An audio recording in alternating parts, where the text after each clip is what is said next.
Bakit ngayon ka lang? Bakit ngayon kung kailan ang aking puso'y mayroon ng laman? Sana'y nalaman mo na darating ka sa buhay ko. Di sana'y naghintay ako.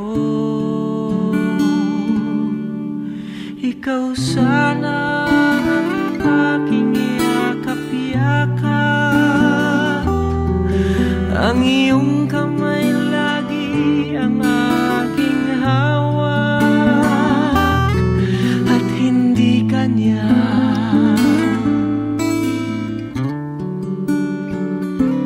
Bakit ngayon ka lang dumating sa buhay ko? Binubuksan ang sarado ko ng puso. Ikaw ba ay nararapat sa akin? At siya ba'y dapat